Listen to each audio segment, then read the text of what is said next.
जगत नियंता भगवान श्री कृष्ण के जन्मोत्सव पर आप सबको अग्रिम बधाई और शुभकामनाएं। सबको जय श्री कृष्णा। बंधुओं, जन्माष्टमी इस बार कब मनाई जाएगी और कैसे मनाई जाएगी, क्या क्या हमें करना है और क्या क्या नहीं करना है, इन सब बातों को ध्यान में रखते हुए आज की चर्चा आगे करते हैं।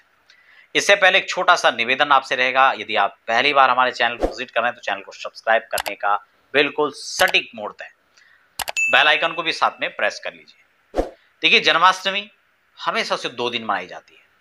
रक्षाबंधन को लेकर बड़ा मतभेद था, 30 या 31, लेकिन आज हम इस बात को समझेंगे कि जन्माष्टमी तो हमेशा 2 दिन मनाई जाती है। क्यों? क्योंकि भगवान का जो जन्म उत्सव होता है वो अगले दिन कहां मनाया जाता है? नंद भवन में। और भगवान का जन्म कहां होता है? बंदी गृह में। इसलिए हम लोग जो भगवान का जन्मोत्सव मनाएंगे, भगवान की आगमन की प्रतीक्षा करेंगे, और भगवान का जिस दिन जन्म हुआ है वो अष्टमी थी, रोहिणी और बुधवार से संयुक्त थी। और इस बार कब पड़ रही है?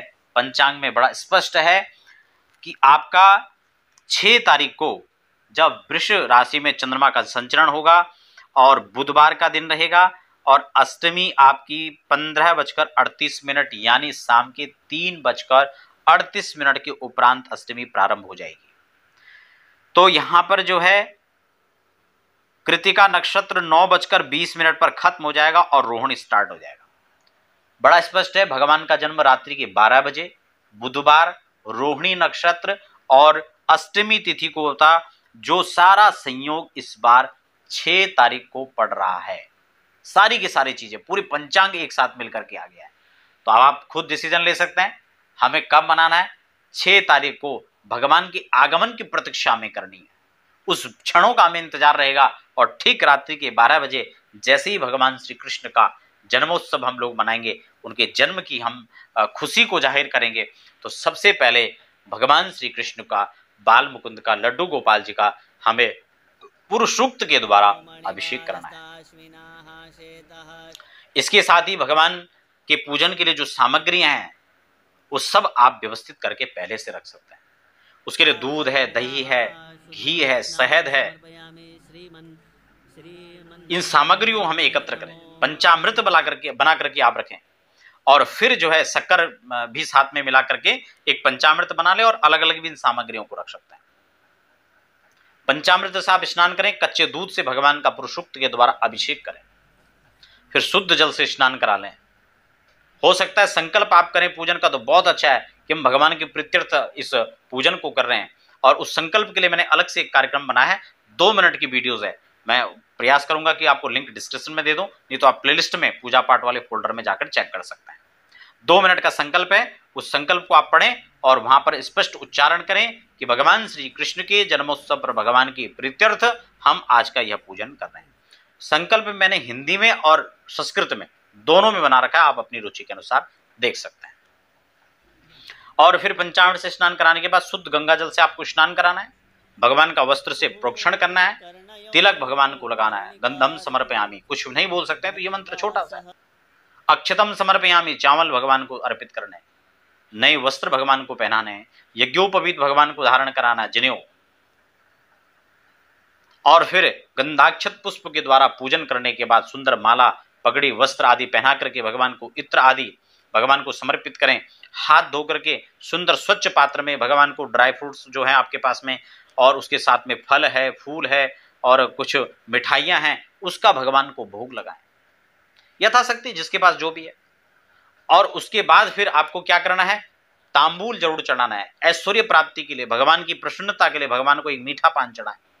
नहीं है तो लौंग, इलायची, पान के पत्ते में आप लगा करके, सुपारी भर करके आप भगवान को चढ़ाएं। किंचित कुछ द्रव्य दक्षिणा भगवान को समर्पित करनी चाहिए, क्योंकि भगवान स्वयं नारायण हैं और उनकी अर्धांगिनी लक्ष्मी है, इसीलिए पूजन के बाद दक्षिणा चढ़ाने का विधान है। भगवान को दक्षिणा चढ़ाएं। 7 गुण्यार्चे द्रव्य दक्षिणाम समर्पयामि, इतना कहकर के भगवान को दक्षिणा अर्पित करें। नैवेद्यम निवेदयामि, इस प्रकार से कहकर के भगवान को नैवेद्य निवेदित करें। फल चढ़ाएं, फल अपने जितनी भी जीवन की कामनाएं, जितने भी प्रकार के आप फल चाहते हैं, उस भावनाओं को रख करके भगवान को फल प्रस्तुत करें।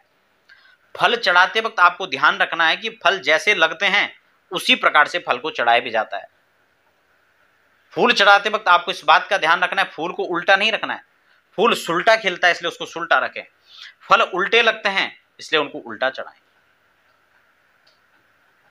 ठीक है ना। जो फल का जो डंडी होती है, मान लो सेब है तो उसका ऊपर से जहां से फल तोड़ा जाता है उसको उसी हिसाब से चढ़ा दें। फूल को नीचे से तोड़ के चढ़ाया जाता है तो उसको भगवान के सामने फूल आप सामने करके रख सकते हैं।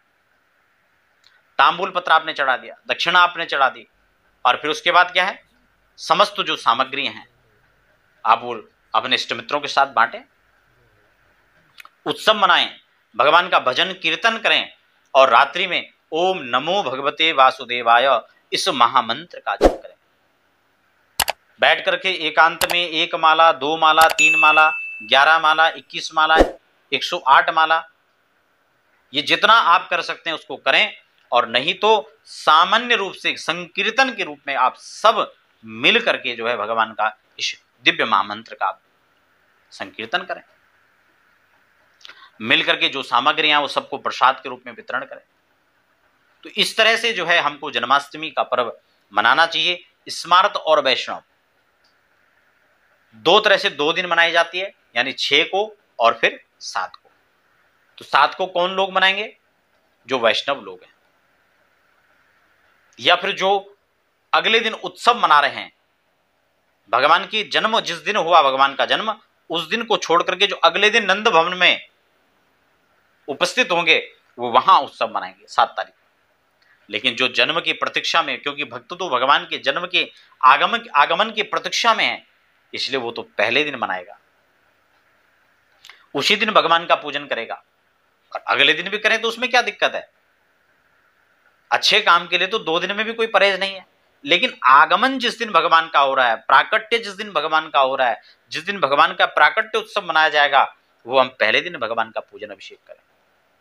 समस्त सामग्री के साथ व्यवस्थित रख करके अपने घर परिवार सब लोगों को एकत्र करके और भगवान की इस विधि के साथ पूजन करें। अगले दिन फिर आप चाहें तो फिर उत्सव मना सकते हैं, कोई दिक्कत नहीं है। वैसे तो जन्माष्टमी का पर्व लोग प्रतिपदा से लेकर के अष्टमी पर्यंत मनाते हैं, 9वीं पर्यंत।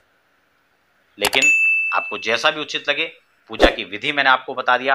पूजा का समय, इसमें कोई मुहूर्त नहीं है, इसमें रात्रि ठीक 12 बजे ही मुहूर्त है। जैसे ही भगवान का जन्म होता है उसी के साथ उत्सव और पूजन आरंभ होता है, उसका शुभारंभ होता है।